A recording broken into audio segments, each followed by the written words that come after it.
Welcome back into this week's edition of Maverick Insider. We were just at Minnesota State women's soccer camp. I'm Rob Clark, joined alongside the former Maverick, Aubrey Bahl. Aubrey, hello. We just got done talking with a couple of your former teammates. Just how can you reflect a little bit on your time with MSU and just your entire collegiate career here? It was like unbelievable. Being a Maverick is truly one of the greatest blessings that I've ever, in my whole life, and it really just was such an incredible experience. I've learned so many things that I carried into my life now after soccer, and I've created so many good relationships that are gonna last forever, honestly. So. When you look back at your time, your dad, Brian Bahl, is the head coach of the Minnesota State women's soccer team. Did you always know that MSU was a spot that you wanted to be just growing up? Was that just always the goal for you, coming up through the youth ranks and everything? Yeah, we had, joked about it, kind of saying, oh, it'd be so fun to be able to play for you when I'm older. But growing up, and, he coached me throughout the entirety of my career.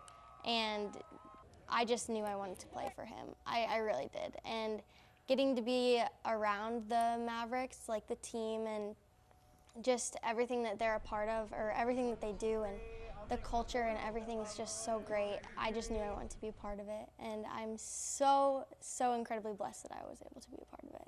How does it feel this time of the year not having to go to the practices and ramp things up and do the conditioning tests? I know we talked about that a little bit. It's weird. It's definitely a change. I didn't have to run the fitness test this week, which was nice because that is honestly, the fitness test is one of the hardest things that you'll have to do as a player, but the way that it brings the team together is so incredible too. So, but yeah, it was weird not having to run it, and I'm definitely excited to go to some games. I'll get to be on the other sideline this time like I used to be. So kind of just getting back in the rhythm of everything. But yeah, it's been weird, but I'm excited to see what this team grows into be, I guess. You've been around the team for a long time, being able to kind of sit and watch the team when you were younger. Just what is it about this culture that, we're always talking about MSU in the national tournament every single year? They're a family. It is truly a family, and it's like a sisterhood.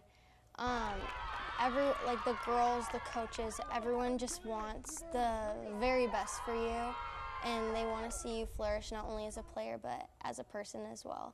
And so just the support that you get from everybody and the togetherness that we have, and just the fight and the will to want to be the best team every single year.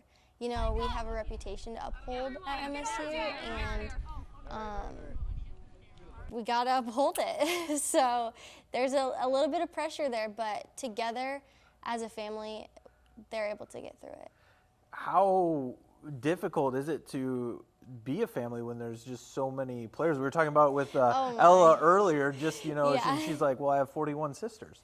Oh, no. Well, the nice thing about having a lot of players on your team is you have a lot of depth. So you're able to do 11v11 in practice, kind of get that game-like feeling every single day with everybody. But along with that, it really is like having 41 sisters. It's just, there's always such a great group of girls, whether I have been a part of that team or whether I was growing up being a part of those teams. And the more the merrier, because everybody is just always supporting one another, and yeah.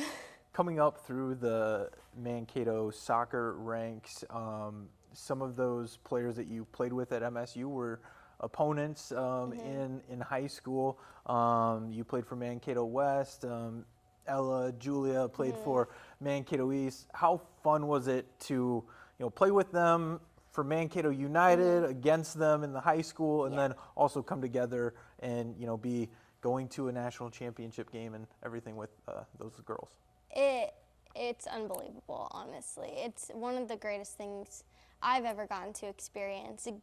Growing up playing with them and, you know, being rivals, but then also being friends and getting to, you know, walk over to each other after the game and be like, hey, like, you guys won this time, whatever, you know, kind of thing. But then getting to actually play with each other at the collegiate level instead of just club, and then work towards making history for MSU has been incredible. And I will be friends with those girls for my whole life. What is the message that you have to some of those players coming up through the Mankato ranks right now that are the younger players? What would be the best piece of advice you can give them if they want to play at the next level? Work as hard as you possibly can. Don't take any moments off. Truly, the work you put in now will pay off later. And then focus on, you know, soccer, yes, it's about talent. It's about how good of a player you are, but it's also about how good of a teammate you are. And I know that the coaches at MSU look for character over most things. So be a good teammate, learn how to treat your teammates right, learn how to be a good leader. Those are all very important things that you can look at. The girls that play for MSU right now, you can look at them and they all have those qualities. So life after soccer, you're working here at KEYC. We love having you on board. Just how have you kind of adapted to your new role with a lot of the social media posts? That's where people will kind of see some of your work. It's been really fun. I've been having a great time. Everyone here has been so welcoming and so kind, and I really couldn't have asked for a better transition out of soccer, college life. And I really enjoy doing what I do. I have fun with it every single day, so stay tuned for more content from me. That's awesome. It's great to have you on board. Thank you. Thank you Glad to be here. Thank you so much for joining me. That'll do it for this week's edition of Maverick Insider. We'll see you next time.